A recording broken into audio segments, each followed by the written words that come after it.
Well, good morning, everyone. I'm County Judge Paul Poppy, and I want to welcome you to this briefing on the Pond Pines Fire event that's happening over behind our shoulders here, as a matter of fact.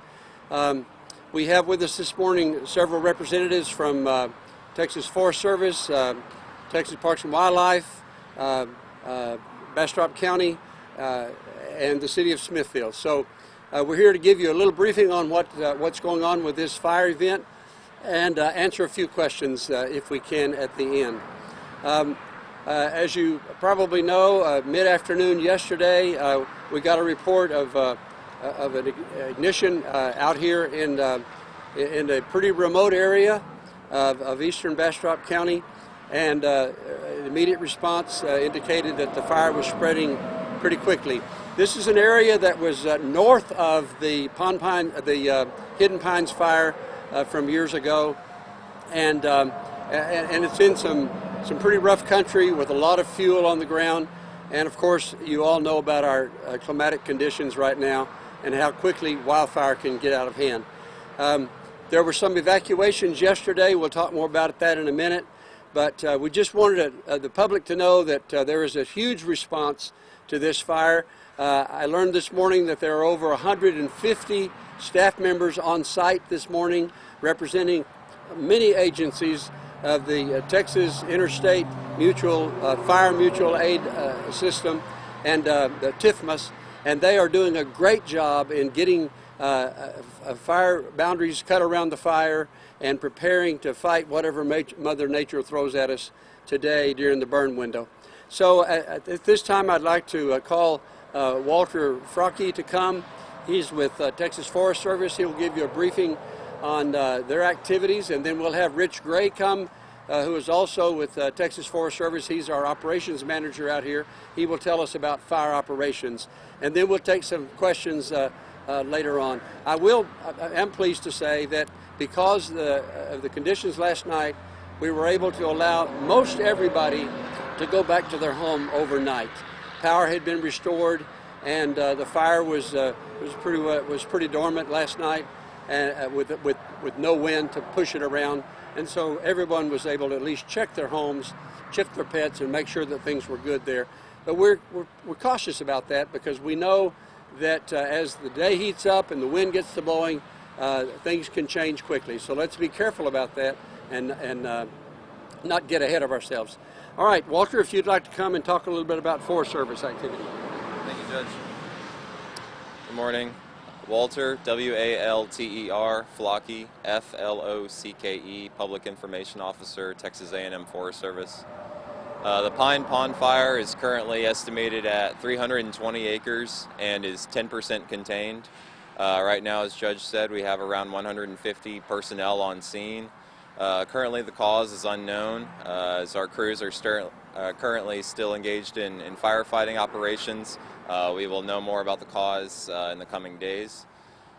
This morning, crews are engaged right now in firefighting and in building containment lines using heavy equipment.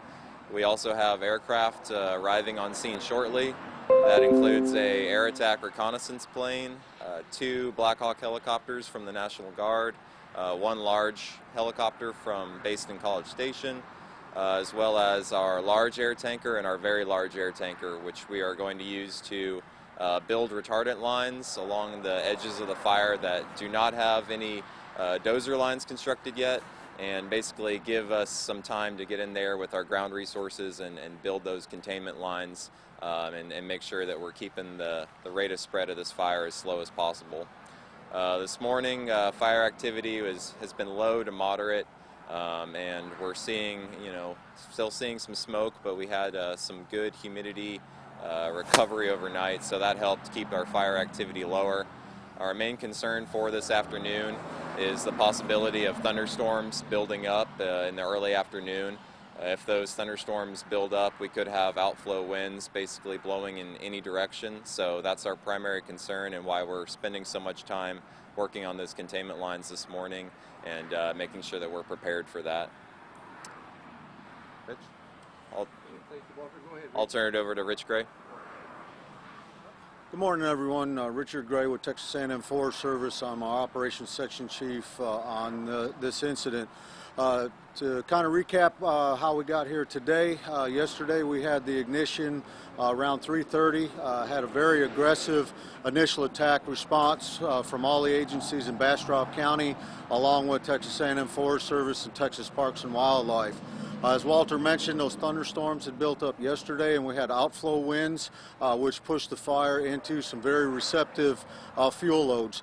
The fuel that we're currently burning is thick, mature pine timber with a very heavy understory, so very heavy fuels and very dry fuels due to the extended drought that we've been seeing. Crews worked all night last night. We've seen fire behavior stay very active till about 4 a.m. this morning, and then we did see a lull or reduction in that fire behavior. We do anticipate the fire behavior to pick up today as we get into the heat of the day and the clouds clear off. We were very successful in establishing what's called an anchor point at the heel of the fire, so where the fire started, and that is a good working place for those firefighters to build off of and start getting containment lines around the fire. The south end of the fire is looking very good this morning. We still have a lot of work to do with our containment lines. The east side of the fire, we have dozer line all the way from the north corner to the southeast corner. We're still showing that 10% containment though, because we have a lot of heat near that line. On the north end of the fire, crews were very successful in doing a burnout operation last night, and that basically hooked the north end or made that pocket on the north end should we see the wind shift back to the south. Where we have the open line right now is on the western flank of the fire, and we're going to be using the very large air tanker that's stationed at Austin, as well as other large air tankers to put retardant down. That slows the spread of the fire, and then we'll follow up with mechanized equipment and hand crews to establish that, establish the line. So things are going well. We do anticipate, growth in the smoke column today, some active fire behavior, but we have plenty of resources to address that today. So, thank you. Thank you, Rich. I can't overstate how impressed I am with the professionalism of the men and women who are here to respond to this fire. And it's such a blessing to Bastrop County to have these great people who know what they're doing and who can execute a fire operation so efficiently. I wanted to introduce everybody who's here with us today. Gina Cronus is with the Smithfield Chamber of Commerce, and Gina will be making some statements to our Spanish-speaking audience in just a little bit. And Chief Andres Rosales with the City of Bastrop Fire Department, he's going to be one of the Unified Command commanders today. Of course, you met Rich, and this is James Altgelt, our Emergency Management Coordinator for the County of Bastrop.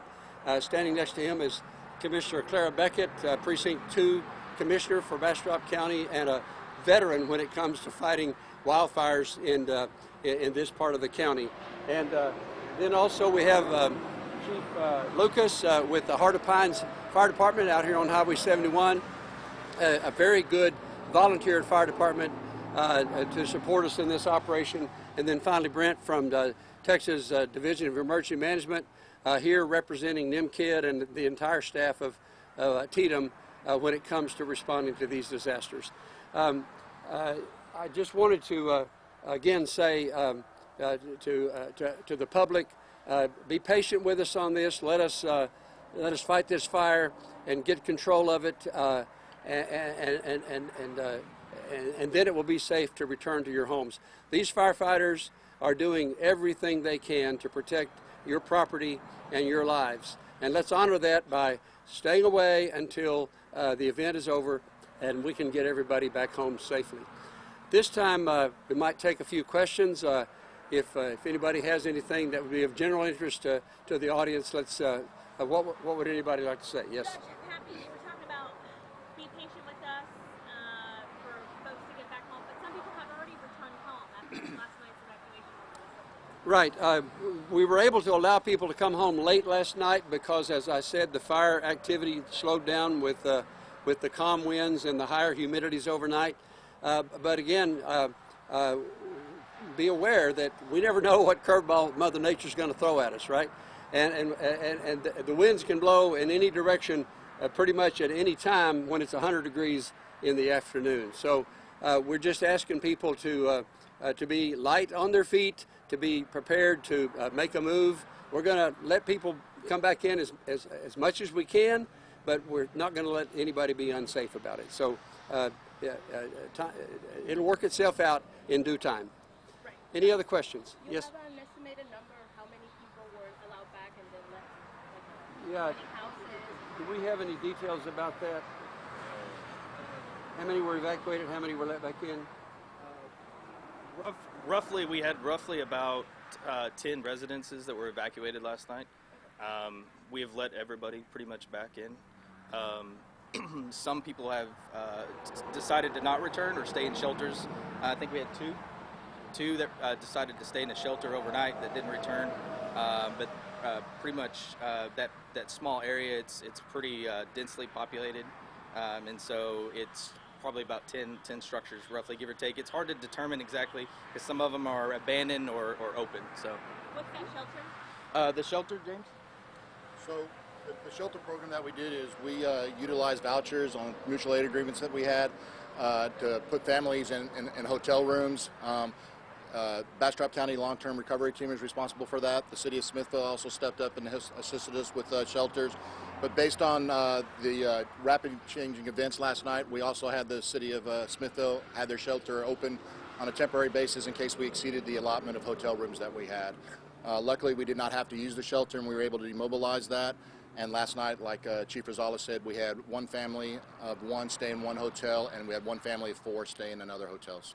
So there are two shelters, one backed up. So we utilize hotels instead of opening a formal shelter, a traditional shelter that you saw, because it's more cost effective if the number is lower than trying to spin up an entire shelter. So we started off with the plan with the hotels, but like we said, with the wind picking up and the fire shifting, we wanted to be prepared for the worst and hope for the best. And so that's why the city of Smithville was very gracious to open their shelter for us, and we're very appreciative of that. Right, and whoever wants to take this next question, talking about resources, you mentioned about the personnel on site, but obviously firefighters across our area have been so busy the last couple of days, the last couple of weeks. What about resources? How are we doing on resources, water, personnel, Either or both of you guys, fuel? Rich? Yeah, thank you. So we've had tremendous support from the area with logistical support. As far as wildland firefighting resources, we're in a statewide fire season and have been for about 250 days. We utilize a dispatch system, so we bring resources in from all over the country. We have folks on this fire from California and Florida. We also utilize the Texas Interstate Fire Mutual Aid System, and that's where we bring local responders. They become basically state assets, and we move those folks around the state. Currently, we have 2 TIFMA strike teams that are on this fire, and we have 8 various TIFMA strike teams positioned across the state. We have about 900 responders from TIFMA, Texas A&M Forest Service, and ordered in resources scattered across the state. Thank you. Yes, ma'am. Judge Pappy, Commissioner, this one could be for either one of y'all. Speaking with neighbors, they tell me, they're thinking about 2011, 2015. What would you tell them, whenever a fire pops up here, a lot of them, especially in this area? Well, it's different. It might feel the same, but unlike 2011, that fire started right in the middle of a pretty dense neighborhood. Fortunately, this is kind of out in a very sparsely populated area of the county. There's folks near there, and to them it's just as bad, right? But I'm thankful for the state resources. Rich Gray, he's come to our rescue so many times before. But I feel really confident. This is a different situation, and there's a lot of resources here very, very quickly. We didn't see Black Hawks and big airplanes for weeks in 2011. We saw them the same day. So we've learned as a county, as a region, as a state, and I feel really good about where we are right now. Yeah, thank you. Miss, can you state your name just one more time? Clara Beckett, I'm the commissioner in this precinct. Thank you so much. Anybody else have any questions? Any area that we should be aware of or alert the public, like stay away from a certain area besides what you guys already said? Well, as has been announced, we'd like for people to stay out of the Park Road 1C area and, of course, off of Old Antioch Road. That's where the operations are being conducted from as we speak. And the operations center has to move. They moved it how many times yesterday? Twice. Yesterday, as the event expands and grows and the wind changes direction, our firefighters and first responders have to be light on their feet to move to a safer area. So we can't have the public out there to interfere with the operations of fighting the fire and also keeping those who are responding to the fire safe. So let's just stay out of that part of Lost Pines today and tomorrow and until this fire gets completely controlled. Lastly, Judge, I know a lot of people, rumors always spread through the neighborhood about what or how it started. So do you guys have any idea or any indication? I know the call came in as a brush fire call. Let's call on operations to talk about that, or Walter, you can introduce it if you'd like to.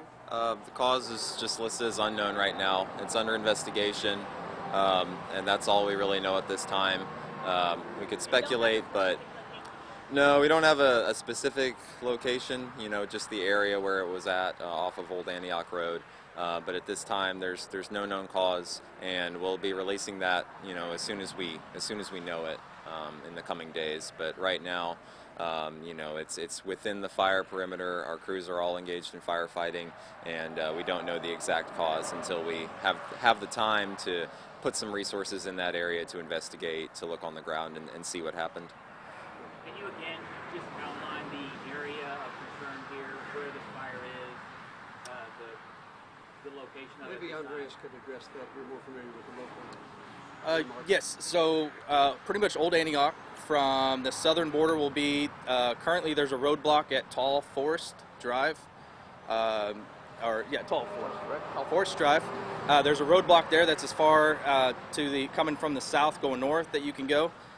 From north, working your way south, the Cottle Town is as far south as you can go. Old Antioch is closed to the regular traveling public in that area. It is open to the residents. You do have to verify your residency in order to pass through those two roadblocks. But mainly our concern is about the 500 block, between the 500 and 200 block of Old Antioch, and that general location there. So, and as I said, it's mainly on that on the east side of Old Antioch. Thank you. Does that answer your question? Tall Pines is the name of that road. Tall Pines, yes. At the corner of Old Antioch. Yes. Last one for you, Judge Patton. You've been here for a long time, so we know this is the first fire. It's likely not the last. So what message do you have for people in the area for hope? You know? Well, thank you. That's a very good question. And as you said, this is not our first wildfire, and it won't be our last. We live in a beautiful part of Texas that combines some amazing forests and some pretty volatile weather conditions, including drought many years. But that combination gives us a special responsibility to be very cautious about how we live and how we interact with nature. Well, we have pled with people for years now to implement fire-wise activity around their home. Cut the underbrush. We talked about, Mr. Gray talked about how dense the understory is in this part of the county. Cut that understory back 50 or 100 yards from your home so that firefighters will have an opportunity to defend your property from loss to a wildfire. If you can reach out your window and pick leaves off of a yopon bush, you probably are in danger of a wildfire destroying your home. You just have to use good common sense in the way you live with nature. It's one thing to enjoy nature and enjoy the privacy that the forest offers us, but on the other hand, if that forest burns down, then all that privacy is gone. So let's use good sense in how we interact with this beautiful part of the world that we've been blessed to live in. Thank you all for being here today. I appreciate your interest in this. Again, Ms. Cronus will do an interview in Spanish, but we're encouraging everyone to be watchful, to be patient, and working together, we'll get this fire under control. We'll get it put out, and then we'll be starting thinking about the next one. So be cautious out there, be safe, and take care of yourselves. And at last check, still no injuries and no damage. No injuries and no damage to improved property, so we're thankful for that. Thank you. All right, thanks a lot. Thank you, folks.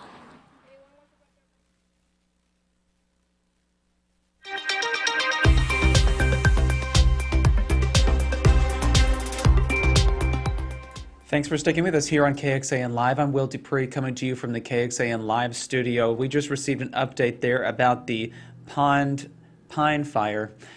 They are burning in Bastrop County, and what they are telling us now is that it has burned more than 320 acres and is only 10% contained.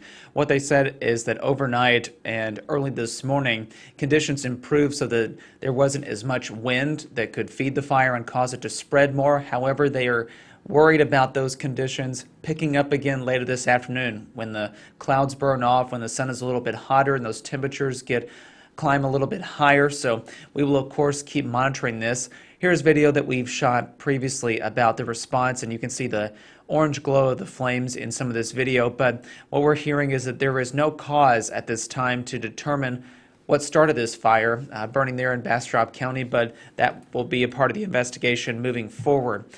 If you want to take a look right here, this is a map shared by the Texas A&M Forest Service. It shows the area that's burned there in the red, kind of in the center of your screen.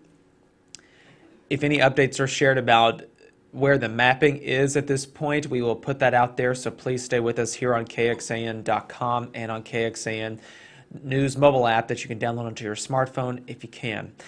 We also heard that there were some evacuations last night. About 10 homes, people living in those were asked to leave, but many of them have been able to go back to their homes. The officials that we just heard from a minute ago, though, said 2 people at least stayed in a hotel after evacuating from their homes. We don't have any other information to share right now about any other homes that might be in danger because of this still burning wildfire, but we'll keep monitoring to see if any information is shared at a later time today when conditions might possibly change. Aircraft will be arriving in that area shortly, according to the officials that just shared that update. So if you live near there in Bastrop County, please be aware that you might hear some of those planes pass overhead to drop not only water but also fire retardant. We will undoubtedly get some reports about that, so just be mindful of it, that will be happening at some point today. Thank you all again for watching here on KXAN Live. I'm Will Dupree in the KXAN Live studio. We will see you back here with other updates throughout the day, so please stay tuned. Thank you all again. Take care.